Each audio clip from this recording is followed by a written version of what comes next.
Muy buenas tardes para todos. Es un gusto para nosotros volvernos a encontrar en nuestras reuniones habituales de los jueves. Reciban un cordial saludo desde la Fundación Colombiana para Distrofia Muscular y otras enfermedades neuromusculares míos. Agradecemos a todos los asistentes, tanto a los que se conectan vía Zoom como a los que se conectan vía Facebook Live.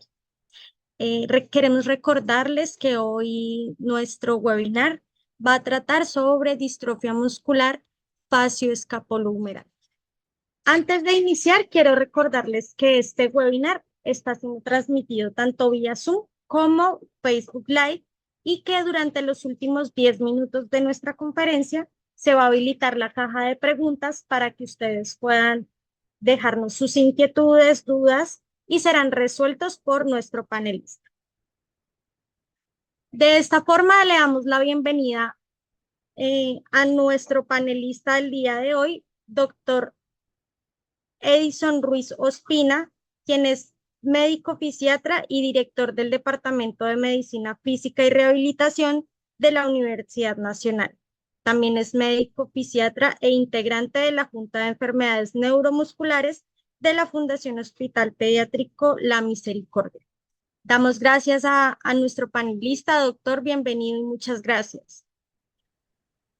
Para todos ustedes, muy buenas tardes, un gusto saludarlos y como siempre compartir otra jornada académica más con ustedes y con todos los que están conectados en este momento por vía de Zoom, por Facebook, tanto a pacientes, estudiantes de medicina, residentes de distintas especialidades, familiares, cuidadores.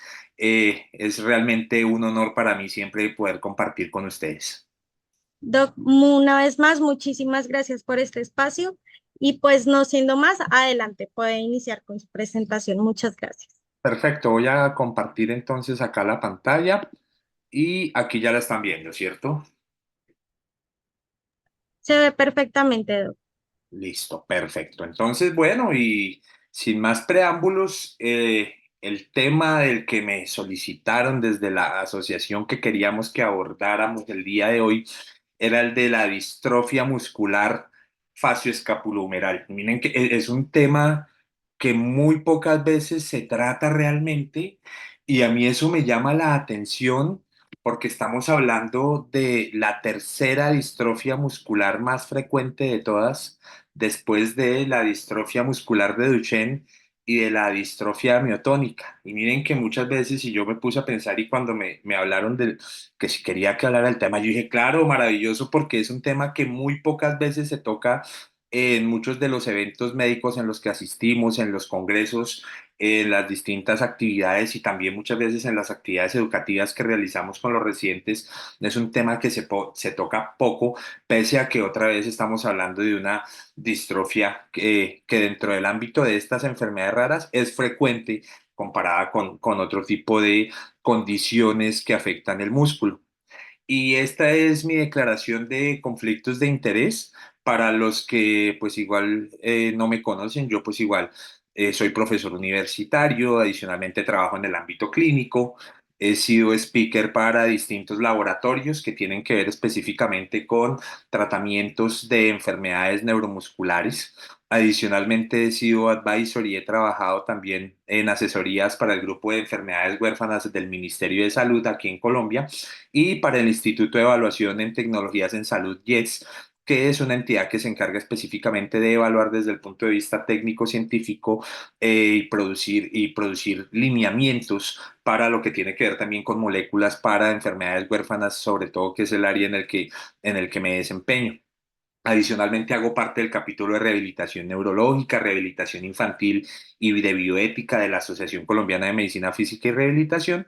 Y pues el contenido de esta charla tiene una finalidad únicamente educativa con el objetivo pues de dar una información relevante tanto a pacientes, familias, estudiantes, residentes sobre esta patología. Realmente linda, realmente podríamos hablar 10 horas de distrofia facioscapulohumeral. Vamos a hacer simplemente un repaso general porque tanto las características genéticas, las características clínicas, el tratamiento, el manejo, el seguimiento y lo que se viene en el futuro en la distrofia facioscapulohumeral es un tema sumamente extenso. Hoy simplemente va a ser, podríamos decir, un pequeño brochazo y unas generalidades. Y en cuanto a mi declaración de intención pedagógica para esta actividad que vamos a tener, es que ya ustedes me conocen y saben que yo trabajo mucho con lo que es la metodología de preguntas-respuestas. Los que están ahí igual no se preocupen que no voy a coger a preguntarlos a ustedes. Yo mismo voy a preguntar y yo mismo voy a responder. Igual al final vamos a dejar un espacio para que si ustedes tienen alguna pregunta al respecto, podamos intentar resolverla. Entonces, mediante esta metodología, pues intentaré resolver las inquietudes más frecuentes sobre lo que es la distrofia facioscapulohumeral.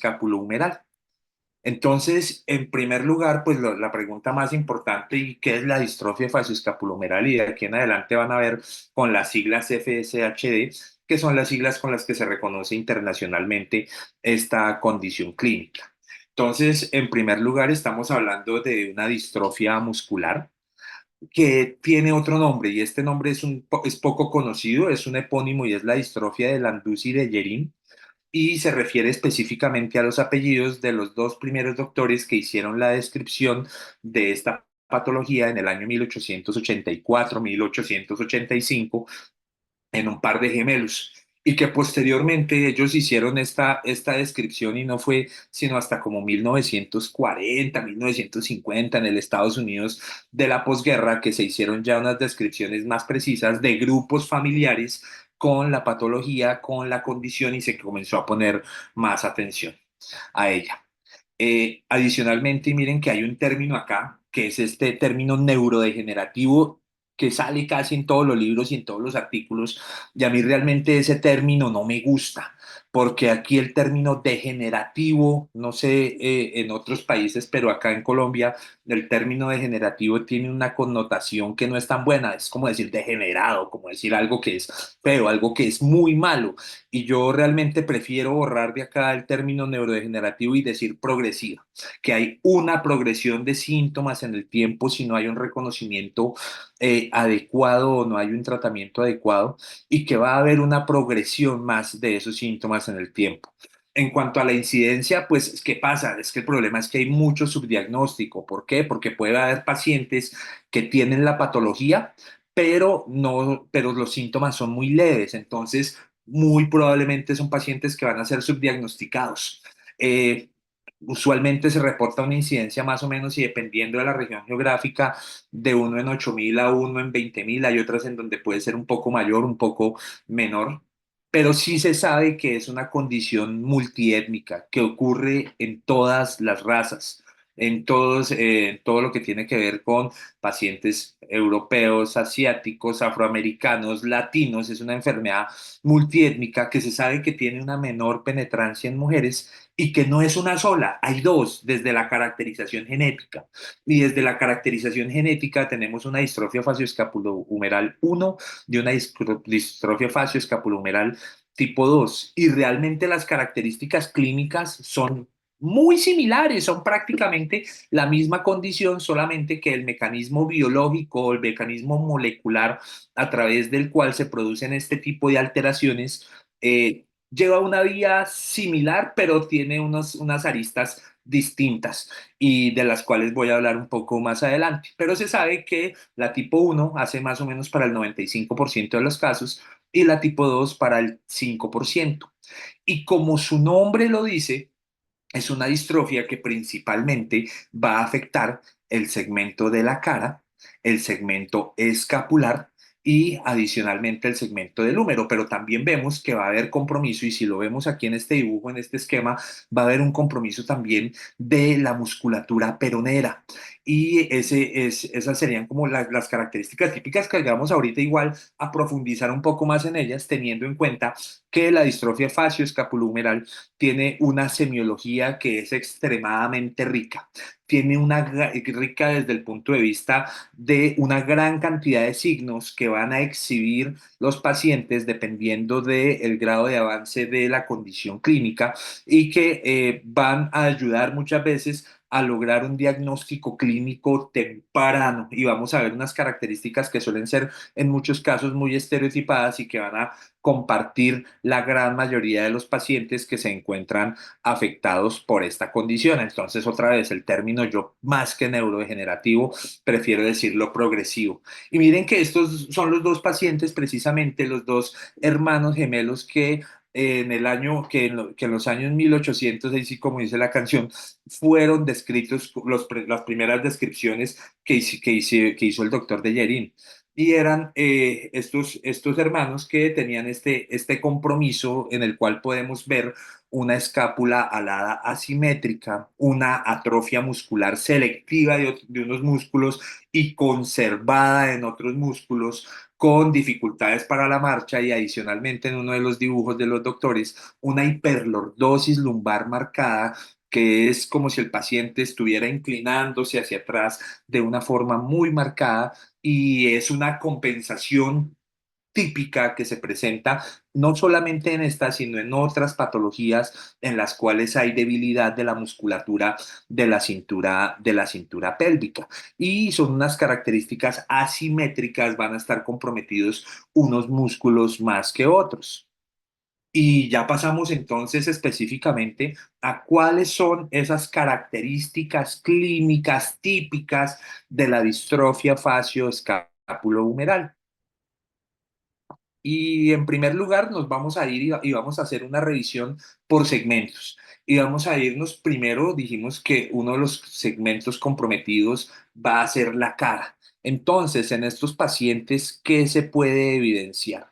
Podemos encontrar que van a tener debilidad para el cierre ocular en mayor o en menor medida. Por ejemplo, y miren que aquí estamos viendo en estas dos fotografías dos pacientes distintos, uno que puede cerrar los ojos parcialmente, el otro que miren que casi no logra nada de ese cierre ocular, tiene una mayor dificultad, tiene una mayor debilidad para hacer ese cierre de los párpados. Adicionalmente, estos pacientes pueden presentar también una debilidad importante para hacer la elevación de las cejas y si nosotros miramos en esta fotografía a nuestro paciente, miren que él lleva los ojos hacia arriba, pero las cejas realmente se mantienen abajo. Hay una dificultad también supraciliar para poder llevar esas cejas hacia arriba y adicionalmente debilidad para fruncir el ceño. Y miren que en este video se ve en esta fotografía a la paciente se le pidió que frunciera el ceño y miren que no lo puede hacer, miren que ni siquiera hay ningún tipo de arruga pese a que la paciente lo está intentando, dada pues la debilidad facial que está presentando. Entonces esto nos va a llevar también a un aplanamiento de distintos surcos que se encuentran distribuidos en la cara, como el surco frontal, el surco nasogeniano, van a ser unos surcos que van a estar aplanados por la debilidad facial. Hay que tener en cuenta, y no lo he dicho en el principio, que esta patología se puede presentar tanto en pacientes pediátricos como en pacientes adultos. Y es más, en el paciente pediátrico, en la presentación infantil, una de las primeras manifestaciones puede ser esas manifestaciones faciales que suelen ser confundidas con otros síndromes, con otras patologías, como por ejemplo con el síndrome de Moebius, en el cual no hay nada de expresividad facial y se sabe, es otra patología en la cual no hay expresividad facial, pero es desde otro punto de vista fisiopatológico y muchas veces estos pacientes se confunde el camino diagnóstico. Si seguimos pasando y vamos ya con la parte de los labios y con la parte de la musculatura oral, ¿qué características vamos a encontrar en nuestros pacientes? Entonces, esa debilidad para fruncir no va a ser solamente a nivel de la hemicara superior, sino también a nivel de la hemicara inferior. Entonces, el paciente va a presentar una debilidad marcada para fruncir los labios. Es más, lo podría hacer también hasta de manera asimétrica y se ve fruncido más de un lado del otro. Adicionalmente, y si le pedimos al paciente que nos muestre los dientes, que lo haga o que nos hiciera una sonrisa muy, muy grande, el paciente puede también tener esta dificultad para mostrarnos los dientes. Entonces, por ejemplo, podemos ver que el señor del lado izquierdo lo puede hacer de una manera parcial, mientras que la señora de la fotografía del lado derecho lo hace en una forma muy baja realmente, ¿cierto? Casi no se le ven los dientes, eso que la señora lo está intentando de una manera importante. Y podemos decir que esta paciente tiene una debilidad supremamente marcada en este segmento. Adicionalmente, y es la debilidad para resoplar, la debilidad, por ejemplo, para producir el inflado, para aquí en Colombia decimos para inflar los cachetes, por ejemplo. Estos pacientes también van a tener esa debilidad, se puede manifestar también como debilidad para soplar o decir, por favor, haga como si estuviera enviando un beso. Y también podemos tener esa debilidad que también vemos claramente marcada en el paciente. Ya pasando y vamos bajando y vamos específicamente con la musculatura que se encuentra a nivel de la cintura escapular y del tórax. ¿Y qué vamos a ver? Y es muy típico que vamos a encontrar una atrofia pectoral de los músculos del pecho que van a estar asimétricos. Y vamos a ver que los pliegues axilares, y como podemos ver aquí en esta fotografía de nuestro paciente, en el lado derecho va a tener un pliegue axilar que se encuentra bien marcado, ¿cierto? Es un pliegue que es amplio, es un pliegue que llega casi hacia la mitad del pectoral. Y adicionalmente, si miramos con mayor detenimiento, vamos a encontrar que este paciente tiene una atrofia de los músculos del brazo con conservación de la musculatura del antebrazo. Se puede ver también y es muy típico. Y adicionalmente, debido a a la asimetría y a la debilidad también de músculos de la pared abdominal, estos pacientes van a presentar un abdomen protuberante. Es una característica también clínica muy típica del paciente con distrofia facio-escápulo-humeral. Y aquí para los que están en proceso de formación, estudiantes de medicina o residentes de algún área específica que tenga que ver con estas patologías, voy a traer aquí una mnemotecnia para que podamos tenerla en cuanto a la caracterización de un paciente con sospecha de distrofia facio-escápulo-humeral. Esta mnemotecnia es trepa 6 montañas con Popeye. Y esta trepa 6 montañas con Popeye, vamos a ver a qué se va a referir específicamente, pero es algo para que lo tengamos presente en cualquier paciente que nos consulte por debilidad de la cintura escapular, por síntomas como por ejemplo limitación para elevar los brazos, limitación para hacer sus actividades de la vida diaria que están por encima del hombro o que están a nivel del hombro y que adicionalmente nos consultan porque dicen, oiga, es que los músculos se me están adelgazando en este segmento y sería importante que tuviéramos en cuenta esto de trepar 6 montañas con Popeye y vamos a irnos específicamente a qué es. Y vamos a este primer signo, que es el signo de Polyhill o signo de muchas montañas, o también se le denomina signo de doble joroba y encontramos varias cuestiones. Y en primer lugar, y miren que está señalado aquí en el número 1, miren que vamos a ver varias protuberancias. Y esas protuberancias son derivadas de que va a haber unos músculos en la cintura escapular que se van a encontrar conservados, pero va a haber otros músculos que van a estar con una atrofia importante. Y de aquí vienen esos signos y por eso da esa apariencia como si estuviéramos hablando de unas montañas que tiene el paciente. Entonces, en primer lugar, y el número 1, lo que se está viendo acá es que el paciente tiene una hipertrofia del músculo infraespinoso. Adicionalmente, y si nos vamos con el número 2, es que hay un desplazamiento hacia arriba del borde superior de la escápula. Ese borde superior de la escápula está como migrado hacia arriba. Adicionalmente, y seguimos con el número 3 que lo vemos en la fotografía de abajo, y esa fotografía de abajo vemos una articulación acromioclavicular que está prominente. Pero esto realmente no es porque haya un crecimiento óseo de esa articulación, sino que ha habido una atrofia importante del músculo trapecio y esa atrofia del músculo trapecio nos da esa sensación óptica de esa articulación acromioclavicular prominente. Si pasamos con el número 4 y volvemos a la vista posterior del paciente, lo que está en la fotografía de arriba, vemos una preservación parcial del deltoides inferolateral. Entonces también nos da esa apariencia, el deltoides no es que esté todo comprometido, el deltoides va a estar principalmente conservado, va a haber una preservación parcial de esa parte inferior y esa parte lateral del deltoides, entonces nos va a dar esa apariencia de la montaña. En el número 5 vamos a tener una preservación parcial del bíceps en el tercio superior y en el tercio medio, siendo más comprometido ese tercio inferior del músculo. Entonces miren que aquí estamos viendo esas 5 montañas y pasando por la sexta ya vemos que hay un músculo brachiorradial que se va a encontrar conservado y que es lo que nos va a dar esa apariencia a nivel del antebrazo. Entonces aquí tenemos las 6 montañas. Y vamos a pasar a otro signo que que ha sido muy descrito en los pacientes con distrofia facioscapulohumeral y es el signo de Popeye. Y miren que aquí traigo al señor a través del cual, el personaje a través del cual se basaron para crear este personaje de Popeye. Este señor es una foto como de principios de los años 1900 y aquí tenemos, este es el señor Frank Rocky Figel en Chester, Illinois, en Estados Unidos y el personaje de Popeye, que fue creado por Elsie Segar en 1929.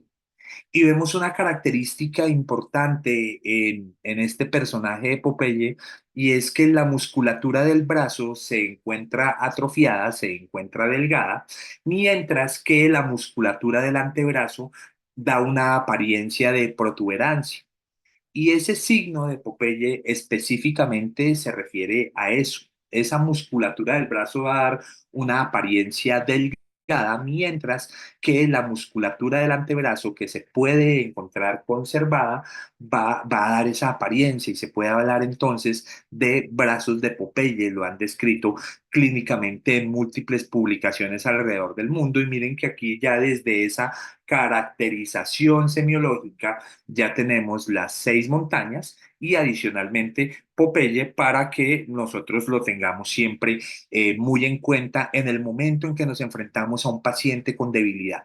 Y siempre es importante retirar toda la ropa de nuestro paciente porque miren que acá las claves semiológicas son a través de esa visualización que nosotros tenemos. Miren que aquí ni siquiera hemos tocado al paciente, pero ya con esas características clínicas que comenzamos a encontrar, ya comenzamos a orientarnos sobre la patología y le ahorramos una gran cantidad de tiempo a nuestros pacientes, porque para nadie es un secreto, y yo con los pacientes que tienen no solamente distrofia facioscapulohumeral, sino otro tipo de distrofias musculares, dicen, mire, se demoraron varios años en darme el diagnóstico, muchos años me decían una cosa, me decían otra, y resulta que sí, son patologías que no son fáciles de diagnosticar, pero por ejemplo pueden ser muy estereotipadas y pueden darnos unas características clínicas y unas claves semiológicas. Entonces, otra vez, para que no se nos olvide lo de las 6 montañas y Popeye. Adicionalmente, y estos pacientes, si los ponemos a llevar los hombros en flexión, los ponemos a llevar los hombros hacia adelante o los ponemos en la actividad de empujar una pared, vamos a encontrar unas escápulas aladas. Y esas escápulas aladas van a ser por compromiso de esos músculos romboides, de esos músculos serratos, y muchas veces también esas escápulas pueden ser asimétricas. Va a haber una que esté más comprometida que la otra y pueden confluir y pueden irse hacia la línea media. Es otro signo que hay que tener en cuenta. No es exclusivo de la distrofia facioscapulohumeral, se puede ver en otras condiciones clínicas, tales como, por ejemplo, algunos tipos de distrofia de cintura de miembros, la misma enfermedad de Pompe, la distrofia muscular de Duchenne, y también hemos visto pacientes con distrofia muscular de Duchenne que tienen escápulas aladas en esa evaluación clínica. Entonces, es un signo que es poco específico, pero que también debemos describirlo. Adicionalmente, y vamos a tener otro signo, y este signo es cortesía, igual este es de un paciente de quien tenemos la autorización acá en Colombia para la presentación de este video, y es cortesía del doctor Cristian Correa, neurólogo, y es un signo también muy típico en la distrofia facioscapulohumeral y es el signo de Víbor. ¿En qué consiste el signo de Víbor? Y el signo de Víbor consiste en que el paciente en posición de cúbito supino, o sea, acostado boca arriba, se le pide que haga una flexión de la parte cervical. Se le dice levante la cabeza, intente levantar un poquito el tronco. Y estos pacientes, debido a que tienen una debilidad asimétrica a nivel de la pared abdominal, el ombligo se va a ir hacia arriba.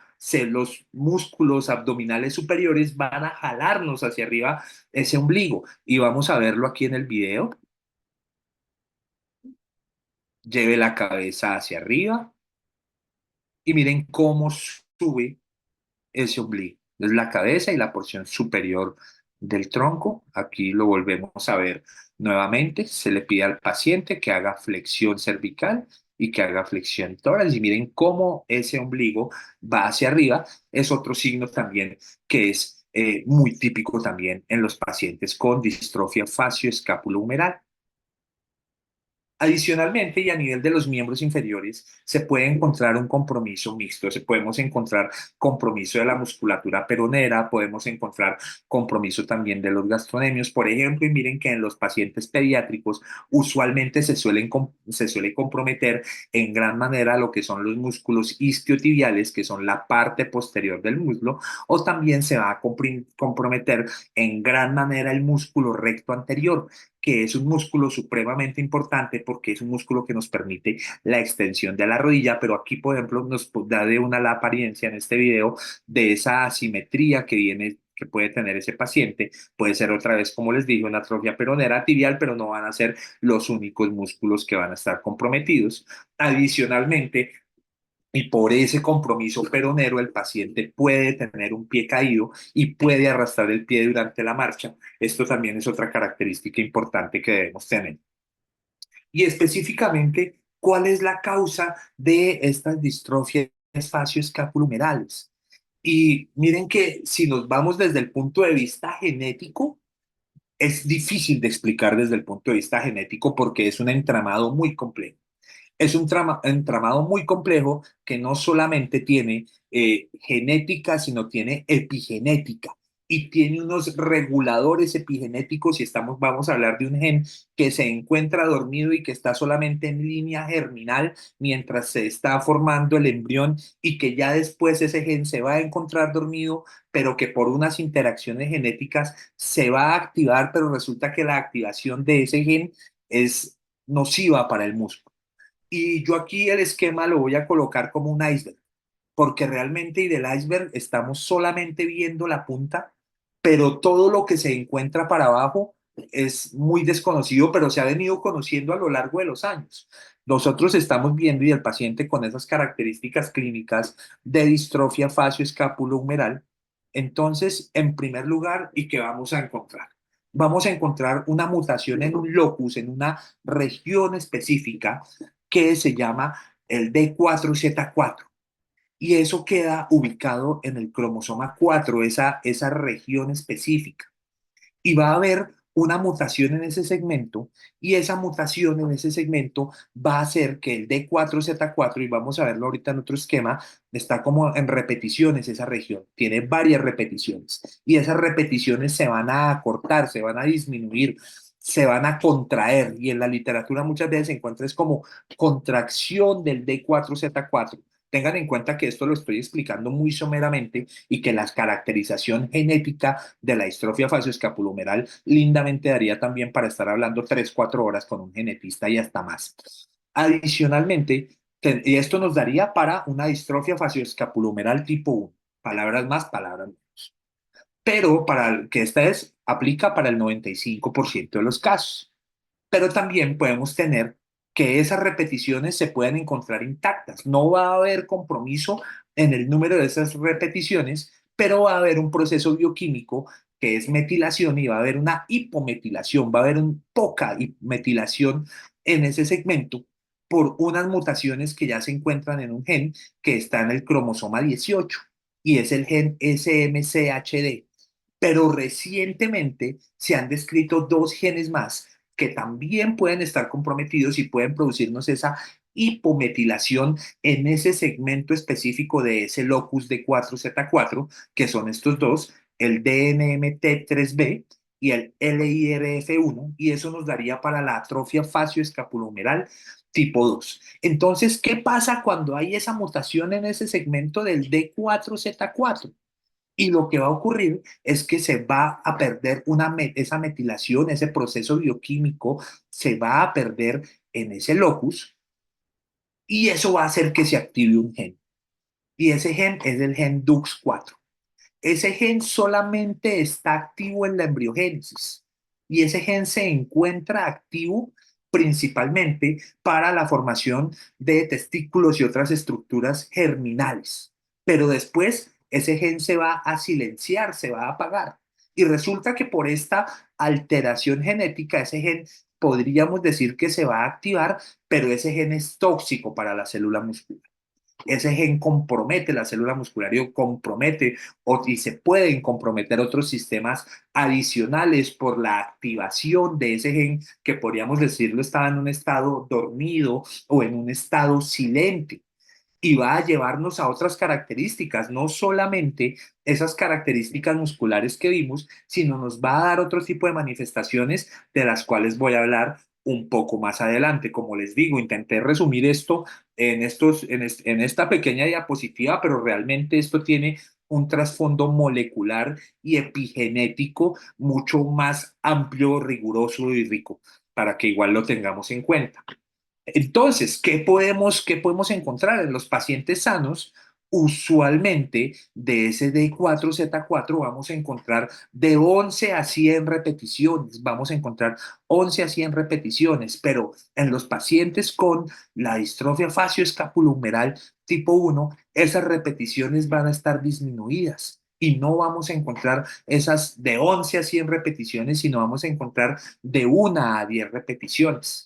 Pero también se sabe que, como les dije al principio, hay pacientes que tienen la mutación, pero no tienen síntomas. Y esos pacientes no tienen síntomas, pese muchas veces a que esas repeticiones se hayan disminuido, pero está parcialmente metilado ese segmento.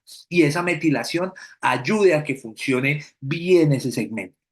Adicionalmente, en el tipo 2, por ejemplo, para la fascio escapulumeral tipo 2, como les dije previamente, esas repeticiones van a estar no van a estar caídas, no van a estar por debajo de 10, pueden estar entre 10 y 20 o hasta un poco más, pero sí va a haber una hipometilación.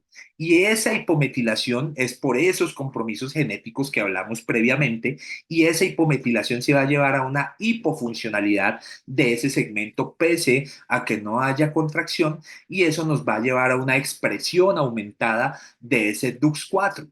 Y esa hipometilación, entonces va a hacer que el paciente tenga esas características. Como les digo, es un mecanismo que desde el punto de vista molecular es complejo.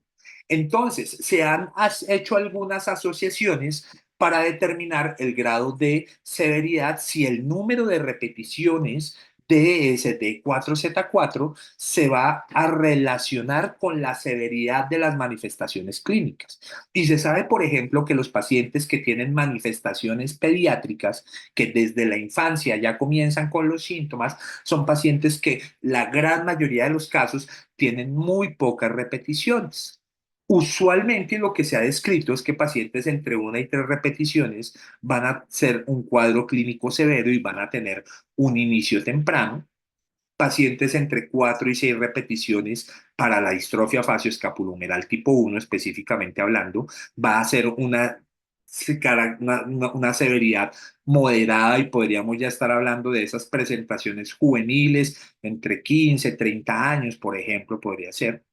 Entre 7 a 10 repeticiones pueden tener una presentación leve y ya pues con la atrofia facioscapulohumeral tipo 2 el número de repeticiones ya realmente no va a ser no va a ser tan determinante, sino lo que va a ser determinante son esos segmentos que se van a encontrar metilados en este nivel. ¿Y cuál es el patrón de herencia de la distrofia facioscapulohumeral? Y esto es bien importante porque esto lo preguntan siempre. Y bueno, ¿y cuál es la probabilidad entonces de si yo tengo la condición que mi hijo la pueda heredar? Y estamos hablando que es una condición de carácter autosómico dominante, en el cual se requiere que únicamente uno de los individuos tenga, sea el papá, sea la mamá, tenga el compromiso para heredárselo al hijo. Hay otras patologías como la autosómica recesiva que se requiere que tanto padre como madre tengan el defecto a nivel molecular para poder transmitir a los hijos la patología. Aquí simplemente se requiere que haya uno de los padres. Entonces ya vamos a ver que hay un 50% de probabilidad en cada embarazo en que haya una transmisión de la enfermedad. Mientras que para la distrofia facioscapulohumeral tipo 2 la herencia es un poco más compleja. Y aquí estamos hablando de una herencia digénica. Y la herencia digénica, ni siquiera estamos hablando de herencia que tenga que ver con alelos, sino estamos hablando con locus, que son unas localizaciones muy específicas que se encuentran ya a nivel genético y se necesita en esa herencia digénica que el padre en un locus, en una región, tenga el compromiso y que la mamá tenga otro compromiso distinto en otro lado, no el mismo del papá y que el paciente haga, y aquí en estos casos, teniendo esta combinación que tiene que ser una combinación muy precisa, como se dice, y podríamos decir que por eso también es tan baja esta presentación, vamos a tener la distrofia facioscapulohumeral tipo 2 en la cual el paciente va a heredar tanto del padre como de la madre esos locus específicos que son distintos, no son el mismo, y va a presentar esa patología. Y este es el patrón de herencia digénica y eso nos daría para la distrofia facioscapulohumeral tipo 2. En cuanto al diagnóstico, y es claro que el diagnóstico es muy clínico, como pudimos ver ahorita, las características clínicas que presentan los pacientes son muy particulares. Tenemos igual el signo de Popeye, el signo de las 6 montañas que dijimos, el pliegue axilar, la debilidad facial, la debilidad peronera, ya depende y la presentación puede cambiar, por ejemplo, y en pacientes pediátricos puede ser, como les digo, se puede comprometer también mucho los músculos del muslo, los rectos anteriores, los músculos isquiotibiales, puede haber un compromiso facial mucho más marcado. Usualmente, y un estudio que siempre se ordena en todo paciente que tiene una sospecha de enfermedad muscular, es la creatinquinasa. Y usualmente en los pacientes con distrofia facioscapulohumeral, la creatinquinasa no sube mucho. Más, es más, en algunos pacientes se puede encontrar normal. La diferencia de, por ejemplo, si hablamos de la distrofia muscular de Duchenne, en donde los valores de creatinquinasa van a estar sumamente elevados. Y acá en la distrofia facioscapulohumeral vamos a encontrar que puede estar normal o ligeramente elevada. Y ligeramente elevada es por ahí 5 veces por mucho, o ya casos extremos 10 veces por mucho el límite superior normal, pero otra vez no es una regla, puede ser normal o ligeramente elevada, entonces no, también no nos ayuda mucho en ese aspecto en cuanto a la caracterización, aunque si el paciente tiene las características clínicas más una creatinquinasa que no está tan elevada, eso va a reforzar nuestra sospecha diagnóstica. Si al paciente se le hace un estudio de electromiografía, la electromiografía es sensible pero no es específica, entonces vamos a encontrar unos hallazgos típicos de compromiso de la fibra muscular, vamos a encontrar unas ondas que van a ser de duración pequeña, de amplitud baja también, otras características que podemos encontrar desde el punto de vista electromiográfico en las miopatías, pero simplemente la electromiografía nos va a decir hay compromiso intrínseco de la fibra muscular, pero no nos va a decir específicamente cuál es ese compromiso y cuál es la patología que lo está produciendo.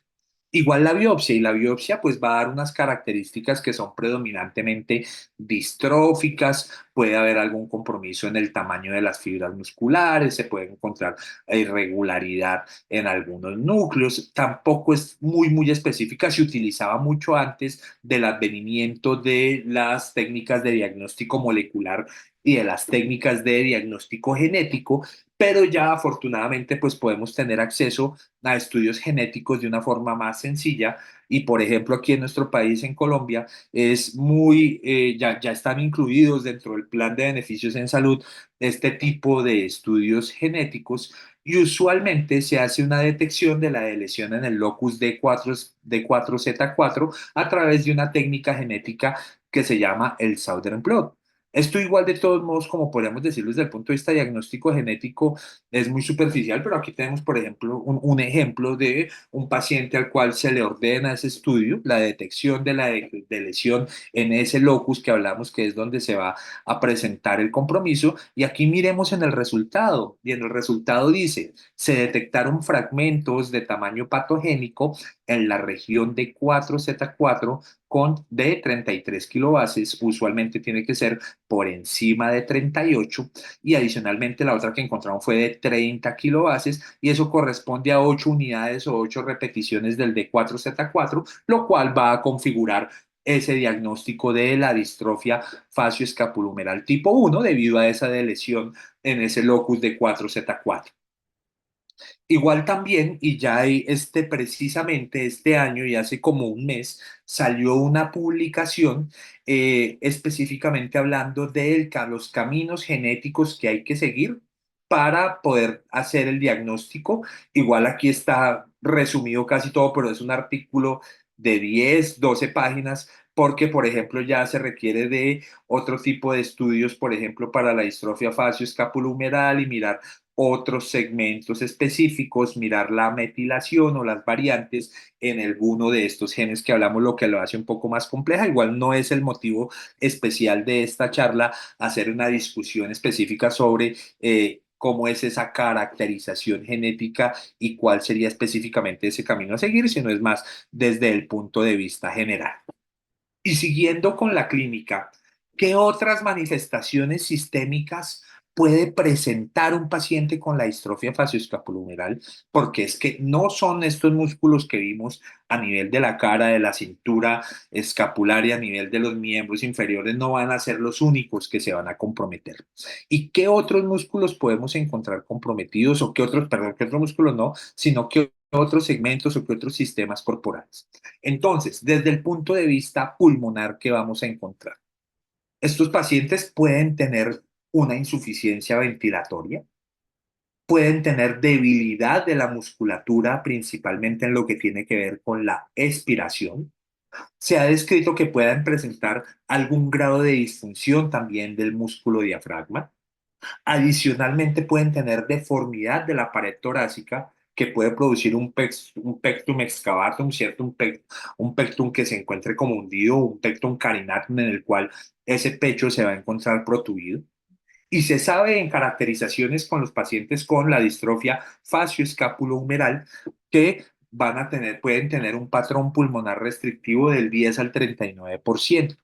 Pero una buena noticia es que, por ejemplo, los pacientes con distrofia facioscapulohumeral solamente entre el 1 al 3% van a requerir de dispositivos de ventilación mecánica no invasiva. O sea que estamos hablando de un porcentaje muy pequeño y que pese a que se pueden presentar estas alteraciones, en la gran mayoría de los casos de estos pacientes es probable que no se requiera la ventilación mecánica no invasiva, que eso obviamente tiene que ver con el seguimiento. También puede haber compromiso a nivel ocular. Y a nivel ocular lo que se ha descrito, y es por estos mecanismos genéticos de los que hablábamos, que estamos hablando de células germinales y que se pueden comprometer otros sistemas, estamos hablando que puede haber también vasculopatía retiniana. Los vasos de la retina se pueden encontrar comprometidos. Pueden encontrarse hasta comprometidos en el 50 al 75% de los casos, pero se sabe que en la gran mayoría no va a afectar la visión, aunque se podría presentar algo que se denomina el síndrome de Coats, que es una apariencia de síndrome de Coats, que es una patología oftalmológica en la cual hay telangiectasias, hay cambios vasculares a nivel de esa vascularidad a nivel de la retina y puede producir desprendimiento de la retina y puede producir ceguera y por esto es muy importante el seguimiento oftalmológico. aunque usualmente estas manifestaciones se presentan principalmente, el problema ocular, principalmente también de la población pediátrica y hay que hacer un seguimiento oftalmológico en estos pacientes. También a nivel del oído. Y a nivel del oído, ¿qué podemos encontrar? Se puede encontrar pérdida auditiva, principalmente para las frecuencias que son de tono alto, o sea, unas frecuencias que son muy agudas.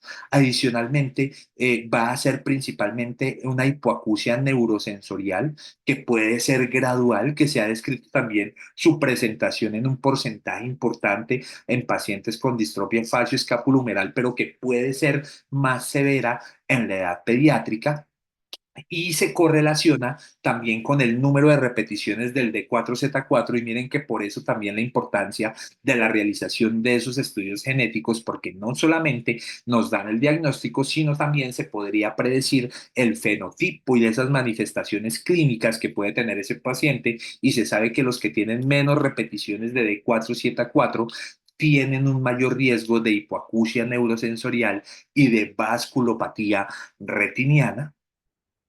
Y otro signo bien importante, otro síntoma bien importante y que muy pocas veces es tratado y muchas veces no se tiene en cuenta en un paciente con distrofia facioscapulohumeral y es el dolor crónico.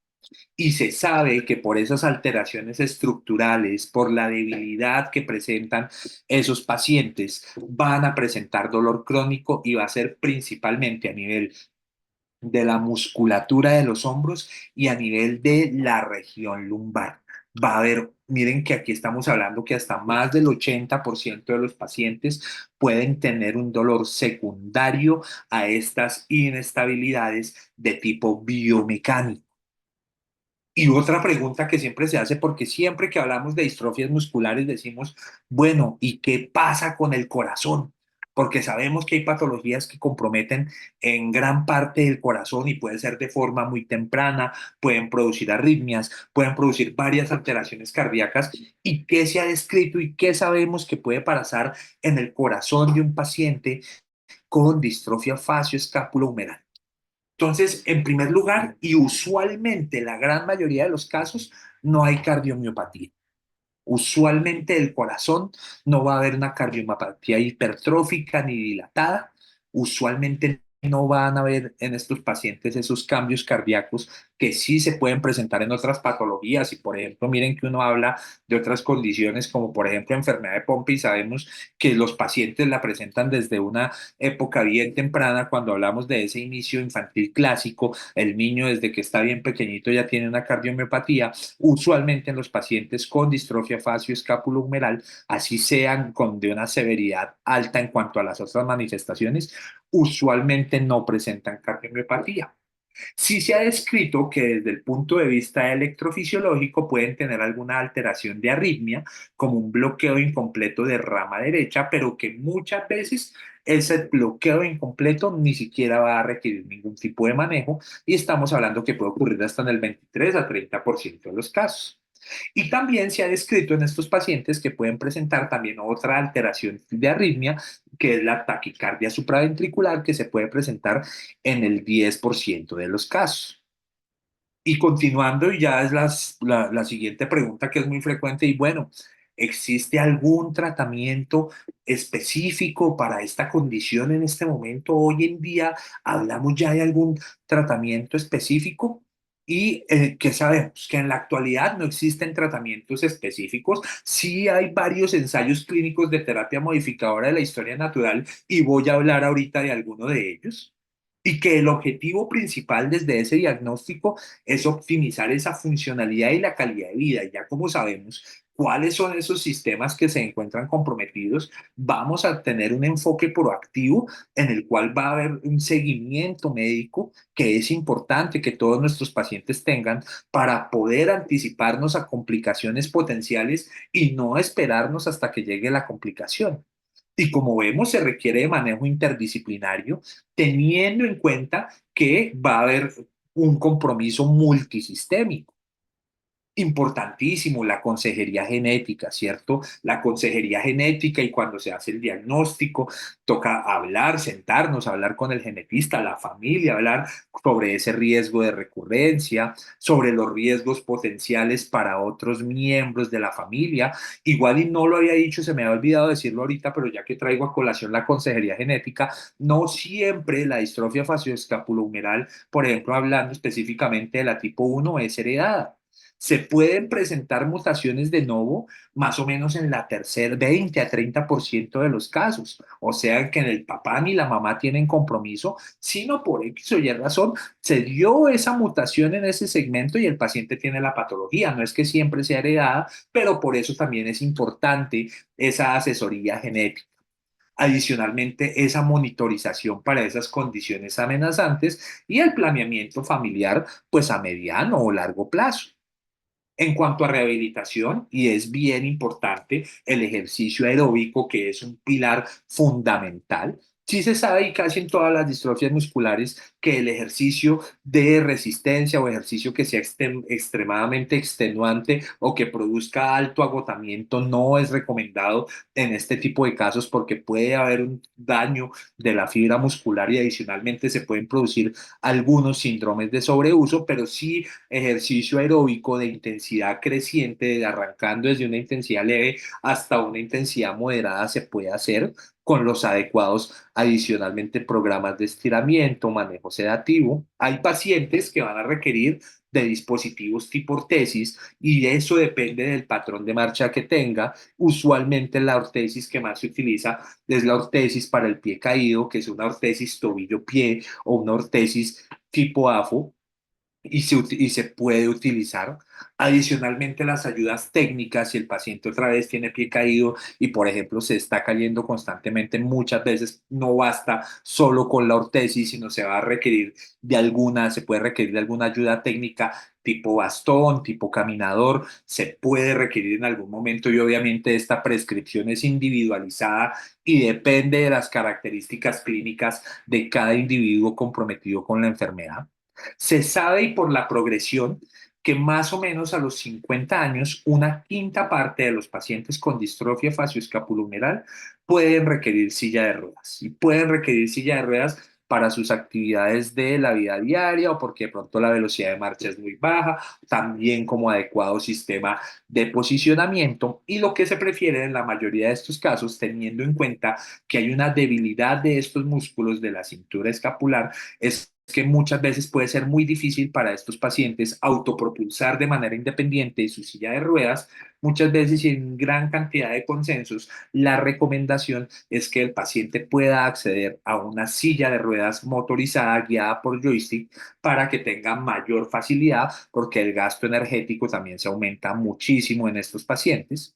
Y adicionalmente para el dolor tenemos tanto el manejo fisioterapéutico que se puede hacer desde ese dolor, pero también se pueden también manejar con antiinflamatorios no esteroideos, es lo que dicen específicamente esos protocolos. No hay que dejar que el paciente aguante dolor, se puede manejar con antiinflamatorios no esteroideos, obviamente, y para los médicos, teniendo precaución con la toxicidad que se puede producir por el uso prolongado de estos medicamentos, en los cuales puede haber toxicidad a nivel gastrointestinal o toxicidad a nivel renal principalmente.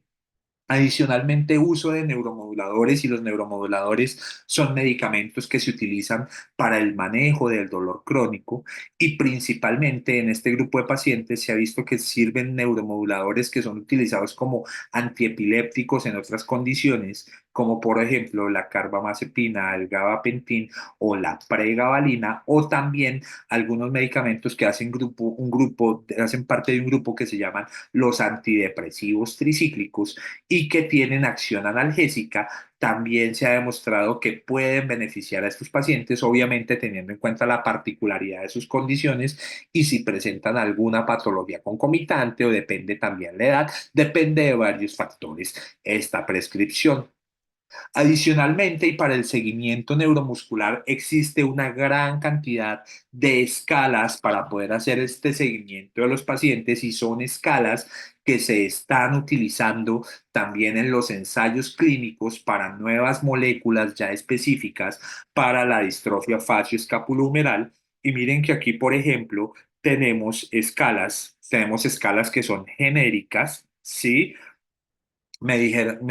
Tenemos escalas que son genéricas como por ejemplo el MFM, que es de las más conocidas, el Motor Function Measure, la medida de la función motora, que se utiliza en una gran variedad de pacientes con enfermedades neuromusculares, el test de marcha en 6 minutos, adicionalmente las pruebas cronometradas, y tenemos otra gran variedad de scores clínicos ya específicos para pacientes con distrofia facioscapulohumeral, como el score de Ritchie, como el score clínico de distrofia facioscapulohumeral. Hay una que se está utilizando mucho y se las voy a nombrar ahorita más adelantico en cuando estamos hablando de nuevos medicamentos y es el Reachable Workspace, que es como el espacio alcanzable y es una prueba que se hace con un sensor tipo Kinect sobre la movilidad de los miembros superiores y es, por ejemplo, lo que nosotros estamos viendo aquí en este esquema. En el lado izquierdo tenemos ese espacio de esa movilidad que logra el paciente con los miembros superiores, principalmente con movimientos que tienen que ver a nivel del hombro,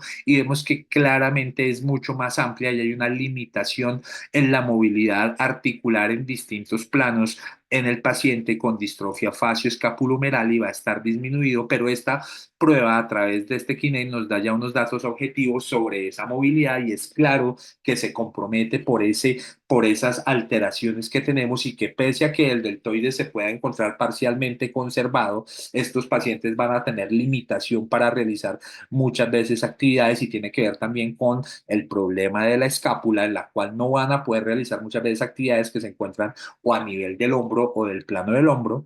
Adicionalmente, como les digo, miren, hay gran cantidad de escalas. Tenemos escalas que tienen que ver ya específicamente para pacientes con distrofia facioscapulohumeral, pero ya se va a evaluar es la calidad de vida, como el SFS, el FSHD-ROS, o también el FSHD-COM, que también ya fue validada en población pediátrica y que han emergido como nuevas medidas y que si hay pacientes que están participando en ensayos clínicos, se sabe que se las aplican también eh, de forma consistente y en un patrón en el tiempo para ir sabiendo si realmente hay cambios o no hay cambios significativos en su función motora. Adicionalmente, y para el seguimiento neuromuscular, pero sobre todo más desde el punto de vista de investigación, se está utilizando la resonancia nuclear magnética muscular y adicionalmente también el ultrasonido, la ecografía neuromuscular como otra medida del impacto de la patología sobre ese paciente. En cuanto al seguimiento pulmonar, pruebas pulmonares, se recomiendan igual tanto la espirometría como el PIN, como el PEN, se recomiendan en este tipo de casos. Recordemos que un porcentaje alto de los pacientes y sobre todo secundario a esas deformidades torácicas y a la debilidad de esa musculatura expiratoria pueden presentar un patrón de características restrictivos. Adicionalmente, el estudio polisomnográfico, y ese estudio polisomnográfico para mirar si el paciente pueda tener apneas durante el sueño, y la recomendación en los pacientes con distrofia facioscapulohumeral es que utilicen un dispositivo de ventilación mecánica no invasiva si esa capacidad vital forzada va a estar menor al 60%. Lo que vimos previamente es que no todos van a tener que requerirla, sino un pequeño porcentaje. Y los estudios cardíacos lo dicen en los protocolos que solamente si el paciente presenta algún síntoma relacionado cardíaco, aunque por ejemplo nosotros en nuestro grupo preferimos hacerlo de manera anual, tanto lo que tiene que ver con el ecocardiograma, la monitorización electrocardiográfica Holter, en la cual hay una monitorización a través de 24 horas para evaluar si el paciente está presentando algún tipo de arritmia específica, que vimos que aquí por ejemplo, pueden tener el 10% de unas taquicardias supraventriculares y hacer la remisión específica al cardiólogo ya para que haga su manejo específico de la condición del paciente. En cuanto al seguimiento ocular, y hay que hacer, y el paciente debe ser visto por el oftalmólogo para un seguimiento de ese fondo de ojo, un examen también con la pupila dilatada, hacer una adecuada evaluación de esa retina. Por ejemplo, y desde el punto de vista genético, la recomendación es que los pacientes tengan esos fragmentos menores a 15 kilobases. Esos pacientes deben tener ese seguimiento ocular estricto hasta cada 6 meses, porque esos pacientes tienen mayor riesgo de hacer esas telangiectasias, de hacer exudados retinales, de hacer ese compromiso, y que si eso se puede detectar a tiempo y se puede manejar con un procedimiento oftalmológico que se llama la fotocoagulación en caso de que haya esa vasculopatía, para el manejo de esos exudados, de esa hemorragia o hasta ese desprendimiento de la retina, que algunas veces en casos ya muy severos se puede llegar a tratamiento quirúrgico oftalmológico. Y adicionalmente también desde el punto de vista ocular en nuestros pacientes hay que tener en cuenta que puede haber esa debilidad para el cierre ocular y se pueden recomendar la utilización de lubricantes tópicos, adicionalmente colirios oftálmicos. El colirio es más como un ungüento, como una crema, porque los pacientes pueden producir problemas de queratitis, por ejemplo, a nivel ocular, y también se pueden utilizar parches oculares nocturnos para el momento en el que el paciente está durmiendo y no vaya a haber tanto compromiso. También existe otro procedimiento que se ha descrito en este tipo de pacientes y es la cirugía de fijación de la escápula. Y la cirugía de fijación de la escápula ha demostrado que puede optimizar el rango de movilidad en el paciente, como podemos verlo en esta imagen del paciente que estamos viendo al lado izquierdo, que es un paciente que miren que está elevando el hombro, ya está haciendo una elevación, una flexión del hombro por encima de esos 90 grados. Estamos como en 135, 150 grados, y eso obviamente le ayuda en todas sus actividades del día a día. Hay un prerequisito, y es que el prerequisito es que el paciente tenga una fuerza de deltoides conservada, que por lo menos pueda vencer la gravedad de ese deltoides, pero es importante y discutir con el cirujano ortopédico o con el grupo que lo está siguiendo, el grupo médico, el grupo interdisciplinario, sobre las potenciales complicaciones que se han descrito y han ocurrido, como puede ser un hemotórax, un neumotórax, infección.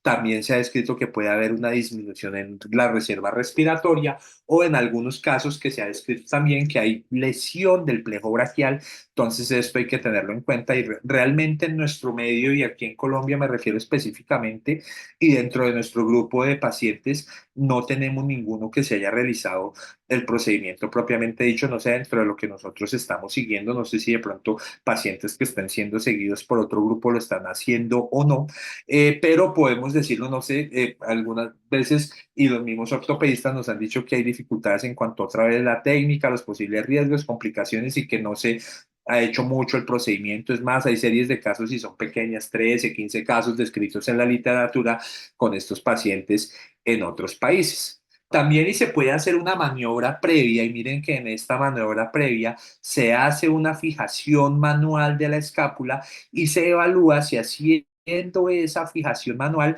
el paciente puede aumentar el rango de movilidad del hombro, y es tal y como lo estamos viendo en esta fotografía, en esta imagen. Y algo que siempre también nos preguntan los pacientes y que es de sumo interés para ellos, y es las terapias que están en investigación para la distrofia facioscapulohumeral. Entonces, se han intentado y se han hecho estudios con gran cantidad de moléculas, con gran cantidad de medicamentos y medidas de desenlace con las que les coloqué, y otras adicionales. Y por ejemplo, en este momento, hoy en día, miren, ya se probó con albuterol, con diltiazem, con salbutamol, con corticosteroides, y adicionalmente con unos medicamentos que son inhibidores de las miostatinas, que son medicamentos que también, y el objetivo va a ser incidir directamente en esa sobreexpresión del DUX4, y en que en ese segmento que se encuentra dormido no se despierte, o que si ya está despierto, disminuir esa sobreexpresión. Pero yo los coloqué en rojo, y aquí hagamos de cuenta que estamos hablando de una semaforización. Entonces, en rojo es que desafortunadamente los estudios, los ensayos clínicos no mostraron unos desenlaces en los cuales realmente se cambiaba la historia natural de la condición. En verde, ¿y qué encontramos? Y en este momento podríamos decir que va como ya adelantado en la carrera, y vamos ya en fase 3 de investigación. O sea, ya se está haciendo investigación en ensayos clínicos con pacientes con la patología, con grupos control, y es este medicamento que es el ospamimod. Y el Lospamimod es un medicamento que es oral, que es inhibidor de esta quinasa, el MAPK3, y va a ser un modulador de esa expresión específica del DUX4. Y se demostró, y administrándole por determinado tiempo este tratamiento, 15 miligramos 2 veces al día al grupo de pacientes de control, se encontró que hubo una disminución de la progresión de la infiltración grasa, de reemplazo graso en la resonancia magnética muscular que se le hacía a estos pacientes. Adicionalmente, y en esta prueba del Reachable Workspace, en la cual es esos alcances que se pueden hacer con el hombro, también esos pacientes mejoraron en estos índices, y adicionalmente hubo una estabilización de la fuerza medida por dinamometría. Adicionalmente tenemos otras moléculas porque traje solamente algunas a colación.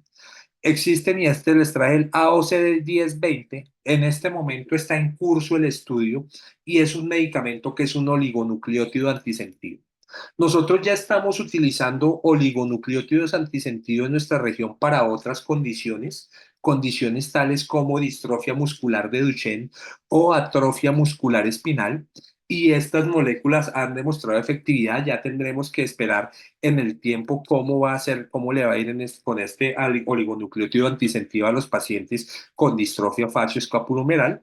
Tenemos este otro medicamento, que este es el nombre, el GYM 329, ese es el nombre que tiene desde el punto de vista del ensayo clínico, que es un inhibidor de miostatina. En este momento se encuentran en fase de reclutamiento.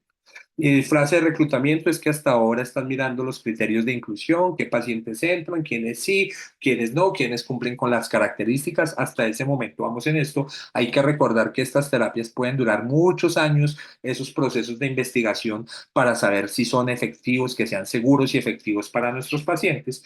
Y adicionalmente, no solamente para esta patología, sino para otras patologías de origen genético, se está hasta el momento en estadios preclínicos, y estadios preclínicos es que también muchas veces ya se ha hecho de pronto con modelos murinos, modelos de ratones, modelos animales, modelos moleculares, por simulaciones a través de software de biotecnología, y el CRISPR es una tecnología que habla ya de hacer edición genética, hacer una edición de los genes. Es algo muchísimo más especializado, pero miren que ya llevamos varios años hablando de los CRISPR y muy probablemente en unos muy pocos años ya probablemente podría ser una realidad no solo para esta condición, sino para otras patologías.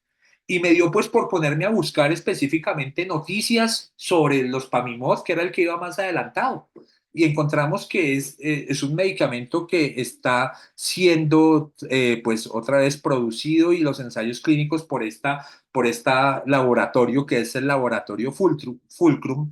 Y encontramos que encontré, miren, publicado el 14 de mayo de este año, o sea, hace 15 días fue publicado que el Fulcrum Therapeutics se asoció con Sanofi, que todos aquí, como sabemos muy bien, Sanofi es un laboratorio que trabaja también y tiene una línea de huérfanas, que por ejemplo específicamente tiene una línea para pacientes con enfermedad de Fabry, para pacientes con enfermedad de Pompe, entre otras condiciones clínicas y enfermedades huérfanas, para específicamente este fármaco, para los Pamimod en la distrofia facioscapulohumeral. Y ya hay una colaboración con Sanofi para la comercialización de ese medicamento fuera de los Estados Unidos. Se espera que ese ensayo todavía no ha terminado y los resultados que tenemos son preliminares. Ya hay algunos resultados que igual se espera más a largo plazo para tener una mayor certeza para la aprobación. Y se espera que el ensayo fase 3 de los Mapinot se publique al final del cuarto semestre de este año. O sea, para finales de año ya vamos a tener ya unos resultados ya finales ya de esa fase 3, y que el lanzamiento comercial, si el medicamento sigue como va, demostrando esos cambios en la historia natural, optimizando lo que tiene que ver con esos alcances medidos por esa escala, evidenciando que no hay tanto reemplazo ni degeneración muscular en estos pacientes a través de la resonancia nuclear magnética de músculo. El lanzamiento comercial estaría previsto para 2026. Como sabemos, esto es vertiginoso, esto va cambiando, depende también cómo vayan reaccionando los pacientes, los potenciales efectos secundarios que puedan presentar. Eso ya nos lo dirá únicamente el tiempo, pero a mí me parece que en este momento y en la actualidad puede ser una noticia alentadora y es un rayo de esperanza para nuestros pacientes. Entonces, en cuanto a las conclusiones, y ya para de pronto no aburrirlos más porque ya completé la hora acá y pues es claro que es un tema muy extenso y di simplemente un brochazo de cada una de las aristas que lo componen, pues estamos hablando que hay múltiples signos desde el punto de vista semiológico, igual hay que hacer una muy buena aproximación clínica, que el manejo es interdisciplinario porque no solamente se va a comprometer el músculo, sino se van a comprometer otros sistemas. Como vimos, se debe hacer un seguimiento importante, no solamente de la parte muscular, sino también de la parte oftalmológica, de la parte pulmonar, aparte seguimiento de la audición en todos los pacientes pediátricos y se sabe que estos pacientes pediátricos pueden tener unas manifestaciones más severas porque otra vez se asocia a menor número de repeticiones en el D4, Z4 y tienen un mayor riesgo de hacer estas complicaciones de la hipoacusia neurosensorial y que se debe detectar a tiempo y mirar si se coloca o no algún tipo de dispositivo de amplificación y también todo lo que tiene que ver con la rehabilitación de su parte fonoaudiológica. Y una frase que a mí me encanta y es que el futuro es ahora y hoy en día estamos viviendo el futuro. Antes y hace muchos años cuando yo estudié por primera vez estas patologías decíamos no hay como mucho por hacer y miren que ahora cada vez más hay más y más y más por hacer por el bienestar de nuestros pacientes, de sus familias, de la calidad de vida.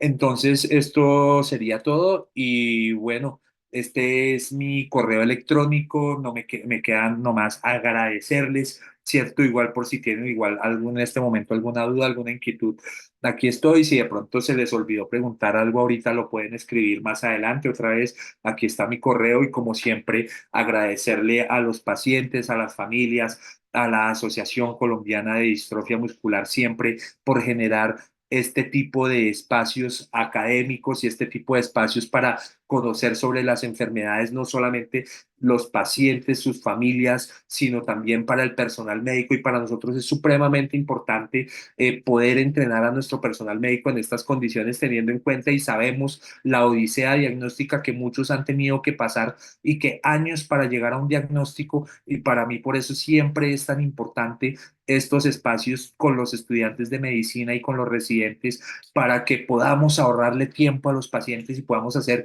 intervenciones de una forma más temprana y no de pronto ya en estadios sumamente tardíos y avanzados de la enfermedad. Entonces, nuevamente, muchísimas gracias.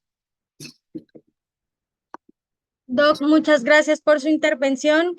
Agradecemos mucho, de mucho conocimiento y muy enriquecedora su charla, Doc. Muchísimas gracias nuevamente. Y bueno, sí tenemos varias consultas. Por aquí la primera es, ¿existen diferencias en síntomas cuando se presentan niños? Sí, como lo dijimos, miren que hasta puede ser desde el punto de vista muscular, por ejemplo, y en los niños al principio puede ser mucho más severo el compromiso que hay a nivel facial, entonces pueden tener una mayor inexpresividad en la cara, pueden tener esa facies mucho más marcada otra vez y se puede confundir con otras condiciones clínicas. Adicionalmente, y el compromiso de la audición, la hipoacusia neurosensorial, y se puede también presentar que el paciente tenga algún grado de sordera, mucho, es mayor el riesgo de presentarlo en el paciente pediátrico que en el adulto. Adicionalmente, el paciente pediátrico tiene mayor riesgo de pérdida de la marcha comparado versus el paciente adulto. Es una progresión mucho más rápida, podemos decir.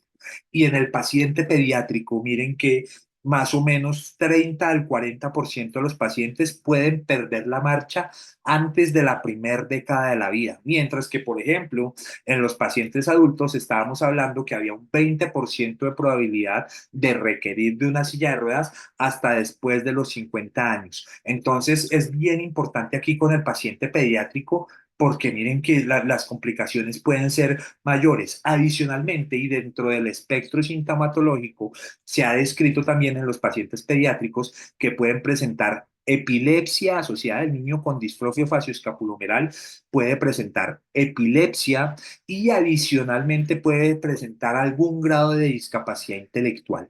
Y esto se puede manifestar no solamente la discapacidad no solamente el problema del lenguaje del niño puede ser de pronto porque oye menos, sino también puede ser por la parte intelectual y puede tener una discapacidad intelectual. Entonces, esto es importante también para el seguimiento. Igual, agradezco mucho la pregunta porque miren que se me había olvidado mencionarlo. Entonces, bien importante con estas otras potenciales complicaciones o sobreagregados que puede tener la distrofia facioscapulohumeral en un paciente pediátrico.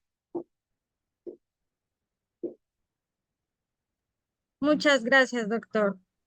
Asimismo, nos comentan, buenas tardes, desde Pereira Risaralda, Colombia. Jesús María López Herrera, yo tengo todavía diagnóstico, no tengo todavía diagnóstico definido, unas veces Duchenne, otras veces miotónica, también hombro rígido y otras que no me acuerdo. Tengo 59 años y me siento perfectamente bien, pero viendo esta presentación me siento identificado con este tipo de distrofia. Ok, entonces miren que aquí es bien importante y para este paciente asesorarse con su grupo médico o con su médico tratante, mirar qué tipos de exámenes y qué tipo de aproximaciones. Es claro y por ejemplo por la edad que son 59 años, podemos decir que ya es poco probable que sea una distrofia muscular de Duchenne. La probabilidad realmente es casi cero, es cero, ¿cierto? En este caso de que sea esta condición clínica ya dada la edad que tiene el paciente, habría ya que mirar específicamente porque, por ejemplo, hay algunos tipos de distrofia. La distrofia miotónica se puede presentar tanto en la infancia como en la edad adulta y puede también tener otras manifestaciones musculares, puede tener un efecto que se llama el efecto miotónico y es una dificultad para la relajación muscular, ¿cierto? Y se puede presentar y puede ser también un tema que podamos hablar más adelante y pueden tener compromiso adicionalmente endocrinológico, en la regulación de los hidratos de carbono, en todo lo que tiene que ver también con glicemia, con hormonas sexuales, por ejemplo. Entonces aquí bien importante y al paciente la principal recomendación es que con su médico o su especialista tratante otra vez miren si no han llegado a un diagnóstico claro qué otras alternativas pueden tener. Siempre en estos casos y obviamente lo ideal y lo mínimo es que el paciente, teniendo en cuenta el compromiso de estas patologías, tenga un seguimiento por genética, tenga un seguimiento por fisiatría, tenga un seguimiento por neurología, aparte de las otras especialidades, pero son estas especialidades las que están más sensibilizadas con este tipo de casos para poder llegar a un diagnóstico más preciso y poderle ofrecer las mejores alternativas de manejo al paciente. De acuerdo, doc, muchas gracias. Otra pregunta, bueno, es en medio de comentario y pregunta.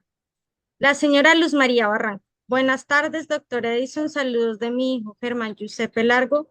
Muy triste que se nos fue del Instituto Roosevelt. Mi pregunta es, ¿la distrofia siempre son hereditarias, en especial Duchenne?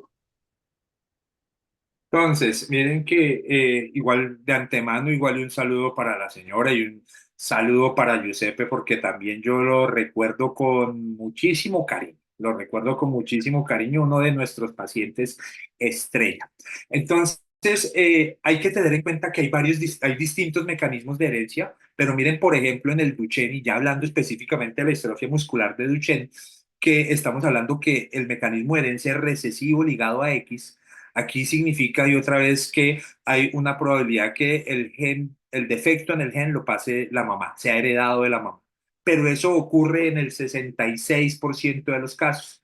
Hay un 33%, o sea, la tercera parte de las mutaciones en la distrofia muscular de Duchenne, que son mutaciones de novo.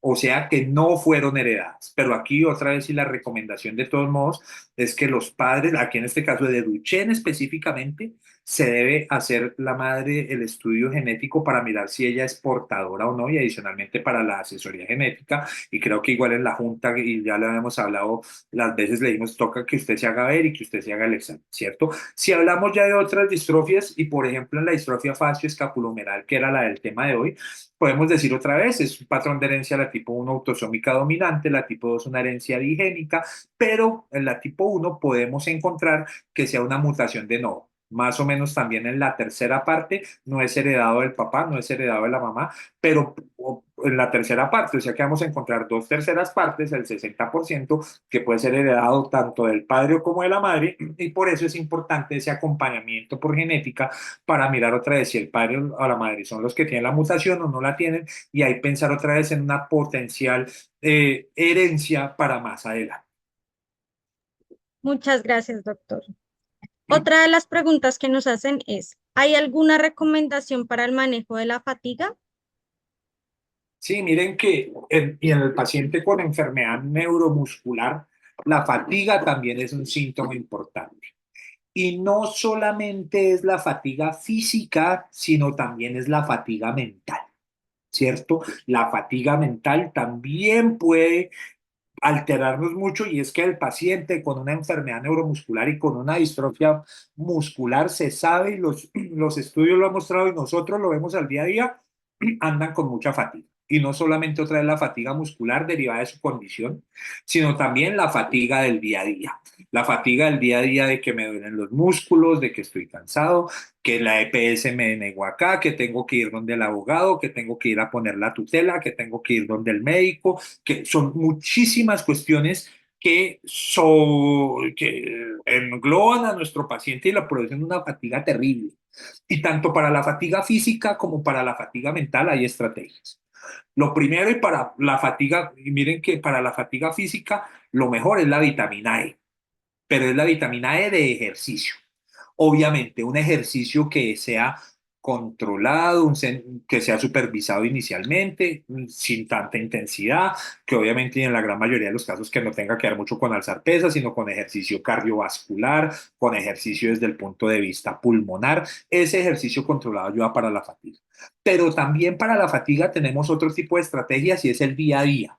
Entonces, por ejemplo, hay que planear muy bien el día. Yo le recomendaría a los pacientes, por ejemplo, tener una agenda y en la agenda programar su día y mirar que no haya mucha tarea durante el día o que si, por ejemplo, hay una tarea que sea muy difícil o que demande mucho esfuerzo físico o mucho esfuerzo mental, hacerla por partes. Porque es claro, tengo una distrofia muscular, si tengo una distrofia muscular me voy a cansar más rápido.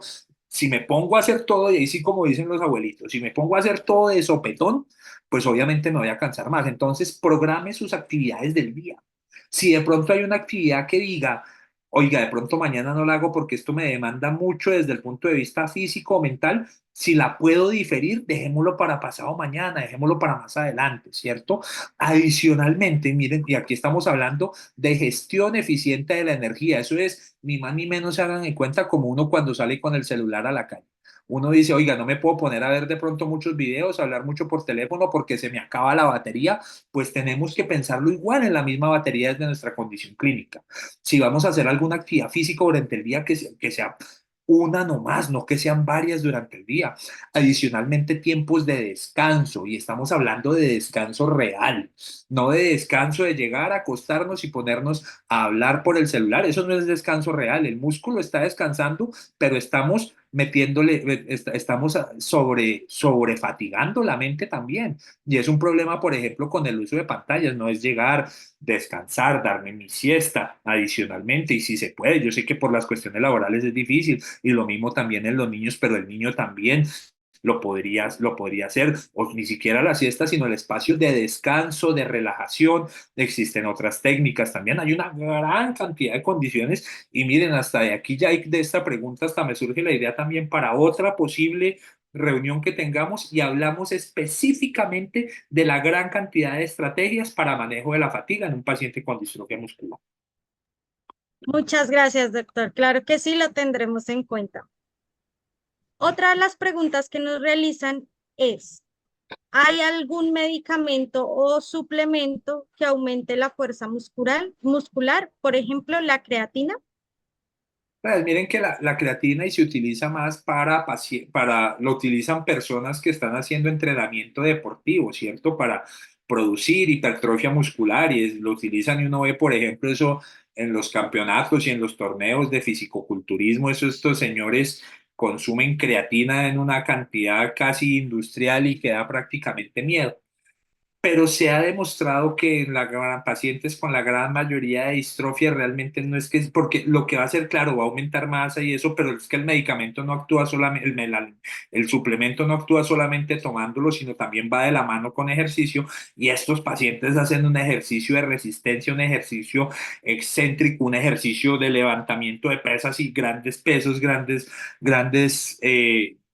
resistencias. Y esto obviamente es completamente distinto a un paciente con enfermedad neuromuscular y específicamente en un paciente con distrofia muscular. Siempre y para los suplementos nutricionales, asesorarse. Hay casos, cada caso es particular, cada caso es distinto. Siempre hay que tener la asesoría por nutrición, importante sobre todo y también el control de peso. Se sabe y aquí el problema y si le metemos así toda la creatina que se pueda comer de ese paciente, es un medicamento que podemos sobrecargar los riñones, ¿cierto?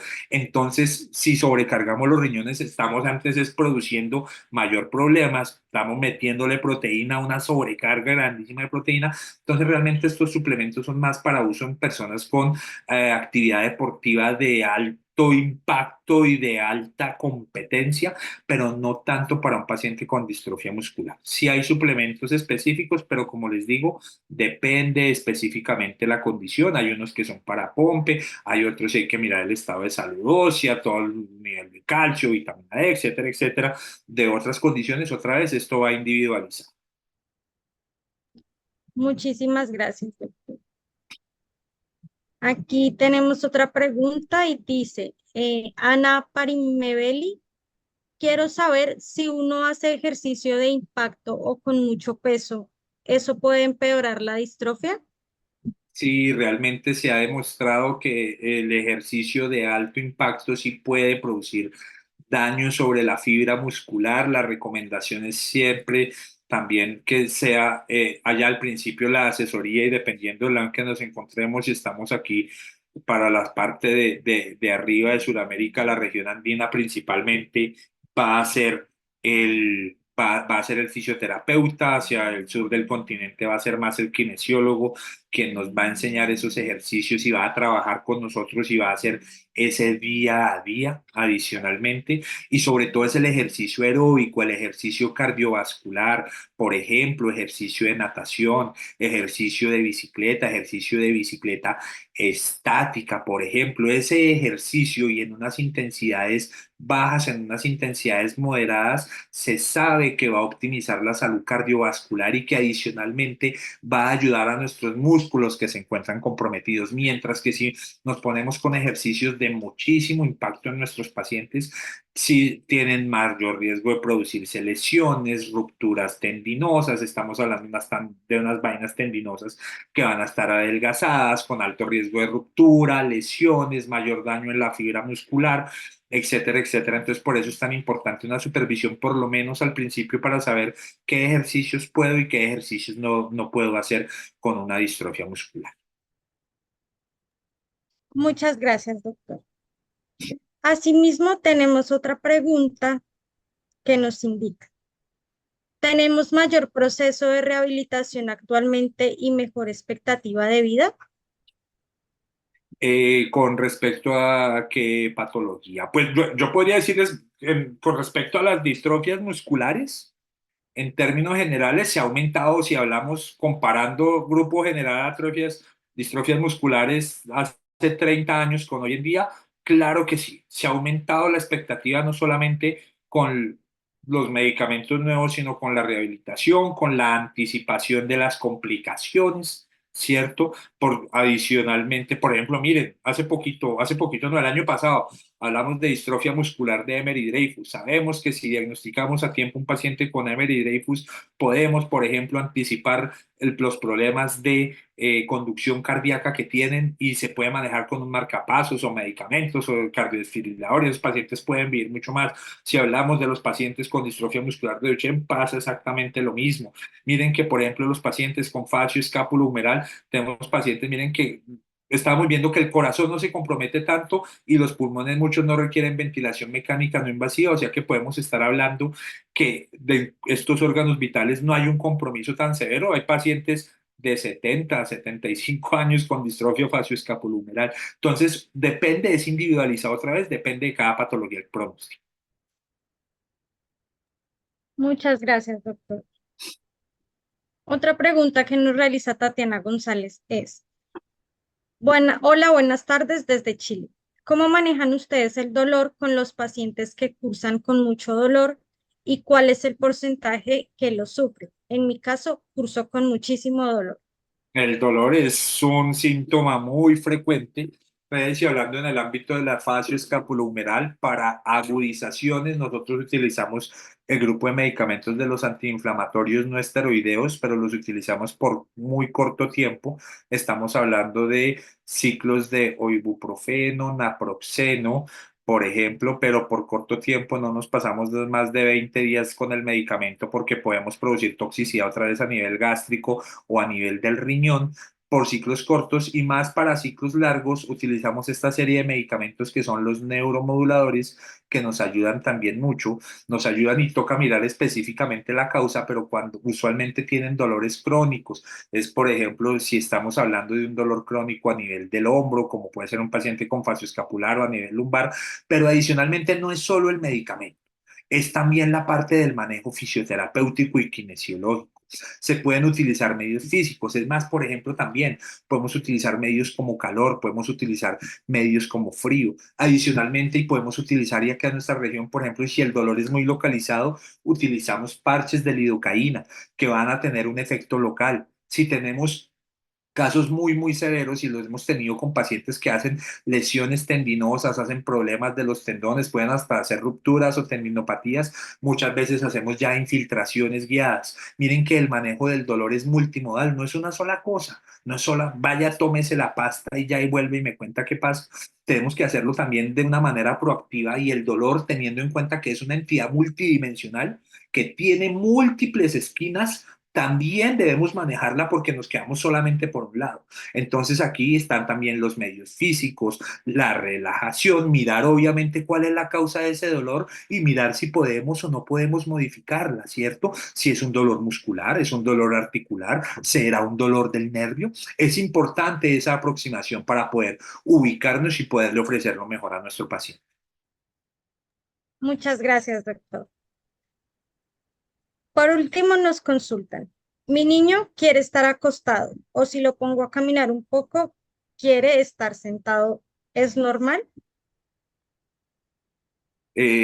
Bueno, pues ahí habría que saber cómo específicamente qué patología sería la que tiene el niño, ¿cierto? Pero la pregunta entendí que él quiere estar acostado unos ratos, quiere estar levantado otro rato. Fue como lo que entendí. No es muy clara la pregunta, pero como yo lo entiendo, es más doctor que no quiere estar mucho tiempo activo. Ok, Entiendo que ya. quiere estar todo el tiempo acostado y que si lo pone a caminar un poco, Ah, quiere ya. estar sentado. Ok, entonces otra vez igual, y yo siempre le digo a los pacientes, hay que saber escuchar nuestro cuerpo, es lo principal, ¿cierto?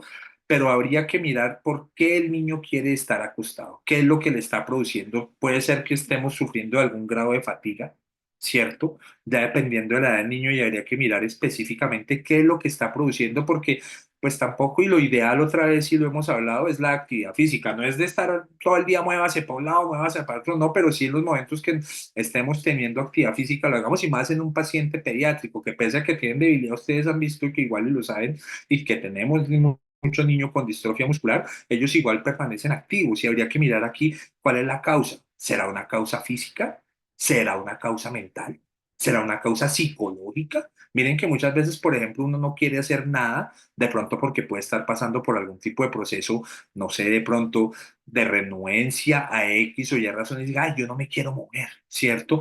Hay distintas aristas acá y ya sí habría que mirar específicamente con el médico que está tratando al niño y mirar qué sería la causa de que él no se quisiera estar moviendo, porque, como les digo, hay varias causas. Muchas gracias, doctor. Por último, ahora sí nos dice Martín Gallardo. Hola, buenas tardes desde Ushuaia, Argentina. La pregunta es si existen remedios alternativos para el dolor, como la marihuana o la melena de león, que ayuda al sistema neuronal. Miren que es una muy buena pregunta. Es una muy buena pregunta que a nosotros también nos hacen los pacientes y miren que aquí ya entramos con los cannabinoides. ¿cierto? Los cannabinoides, y usualmente los que más se utilizan y de forma farmacéutica, es el tetrahidrocannabidiol y el cannabidiol. Esos serían los dos y usualmente las presentaciones que vienen son con esas dos moléculas. ¿Qué pasa? Y por ejemplo, yo hablo desde aquí, desde el ámbito en Colombia. Aquí en Colombia, por ejemplo, el cannabis está autorizado para uso clínico específicamente por el INVIMA para el manejo de espasticidad en otra condición que se llama esclerosis múltiple y próximamente ya se está manejando también para epilepsia. Miren que para dolor todavía no hay una autorización directa del personal de la entidad aquí en Colombia reguladora, ¿sí?